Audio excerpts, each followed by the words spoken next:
gosh.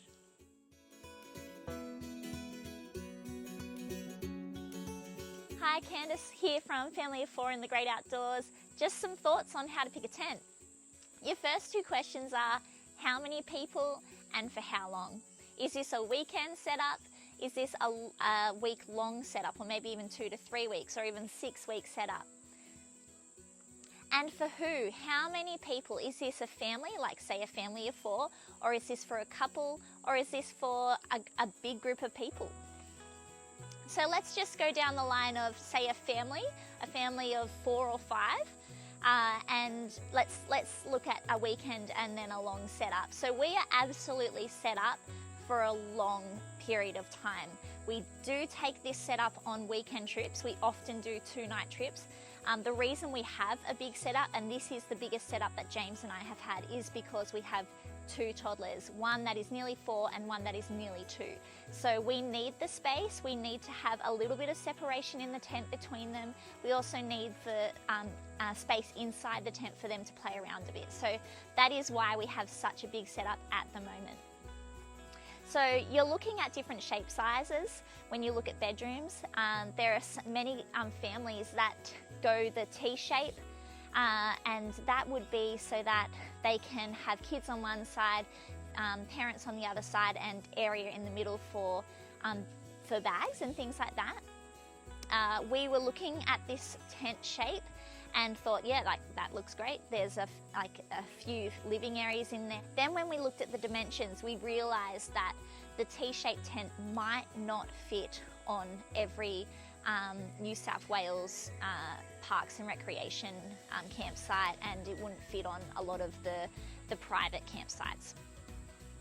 When we book a campsite, I do all the booking. I will definitely look at how big the campsite is before I even think about staying there. So if the campsite is at least 8 metres deep and 6 metres wide, I know that we're going to fit on it, but I would really like to have at least like 9 to 10 metres deep and 6 metres wide, so I have some space in front for like a car, for riding a bike, for a trailer if we need it. If the campsite is smaller than 10 metres or smaller than the 8 even, I will, and I'm really keen to stay there, I will look at the map. I'll download it off their website and I'll look at the map and see whether I can figure out where we could get our tent onto their spaces.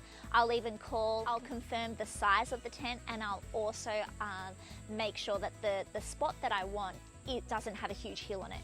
We have turned up to a campsite and thought, oh my gosh, half of this site has a hill on it and it wasn't usable space. So we want to look at usable space. So that's one of the reasons that we went for a long tent, is just because it was easier to navigate on a campsite. In a long setup, you would usually have a shelter as well, like an Aerobase Pro 3 would be the shelter that we would couple with our TXL Pro, Zenpire TXL Pro. We haven't done that because we do have quite a big living area at the front, but if you usually take a shelter with you, then you need to think about that as well. So weekend setup versus long-term setup. A weekend setup is a smaller tent, hopefully a tent that takes a short amount of time to put up, so you have more time to relax and play and adventure. A long-term setup could have a more hardy tent. You might have something that's a lot bigger, so there's more living spaces if you're spending a few days in the rain. A pole tent versus an inflatable tent, we have always had pole tents until our current setup.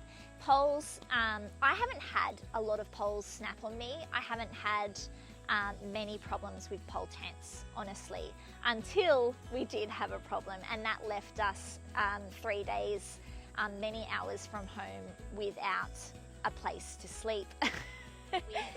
We were there with a group of people. There was some very kind people that gave us 2 swags. We ended up having 2 swags for our family of 4, and you know, swags, I love a good swag, love it. On the way home from that camping experience, we did stop off at a camping trailer kind of yard, and once the dust had settled, we realised that we didn't want to put thousands and thousands of like possibly tens of thousands of dollars into a camper trailer, because our setup will change and our family will grow, and we don't want to box ourselves into that. So we looked into inflatable tents.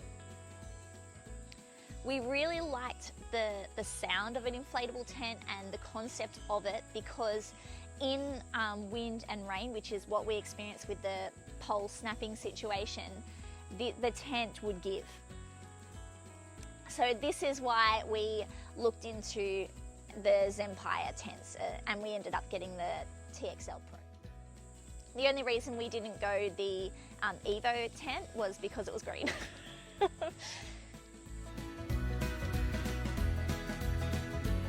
So hopefully this gives you an idea of what kind of tent you are looking for. Just look at the layout, look at the size of the tent, the dimensions of the tent. Think about my 8x6 rule, even better, 10x6 rule. Think about the amount of people that you want to accommodate, and then the living space that you need or may not need.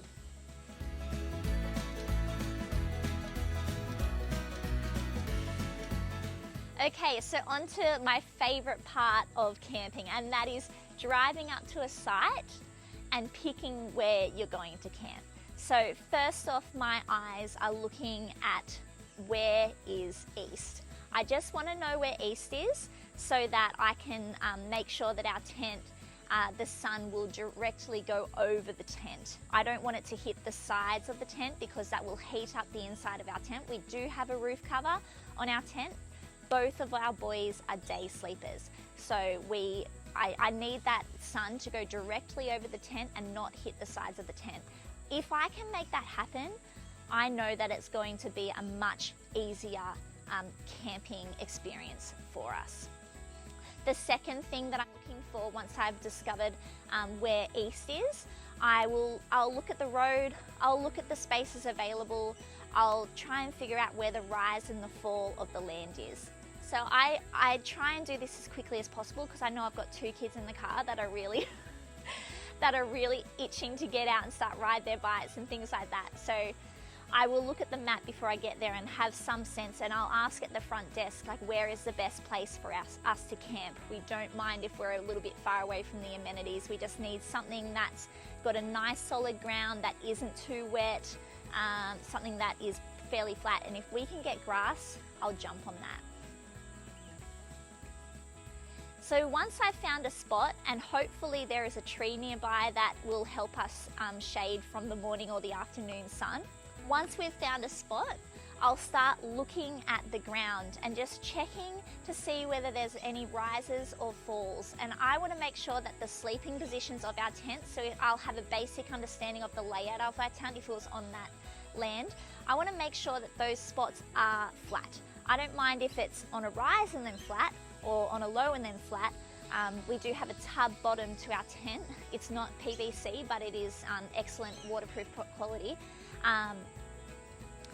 It doesn't really matter if we're sitting in a little bit of a lower point, though if we've got a lot of rain, we're going to avoid that.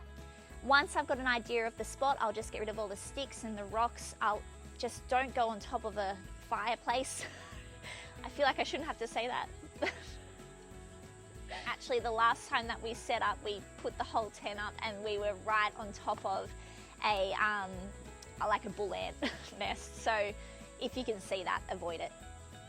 Once I've had a look and I'm fairly confident, James and I will lay out the tent. He'll give me some thoughts, whether he thinks it's right or not, and then we will set up the tent.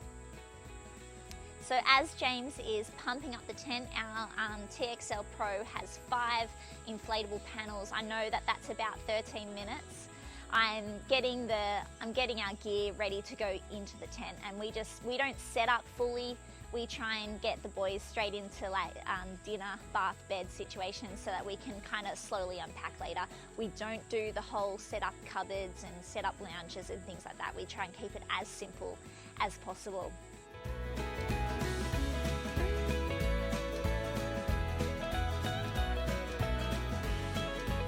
So I hope this has been helpful when it comes to a short weekend trip. You want to take less stuff, you want to take a smaller tent, you want to take a quicker setup tent. On a longer stay, like a week or 2 weeks or 3 weeks, which we did this Christmas, you will take a more durable tent, something that can last some long weather periods like rain or something like that, or wind. You have a little bit of space inside. You might take some luxuries like hot water or things like that. So I really want to hear about your adventures and what your tent setup is. You know, let us know how you go. Like, where's your favorite camp spot to be? I love hearing about where people go and then stealing those spots. So I hope to see you out there. Have a good one.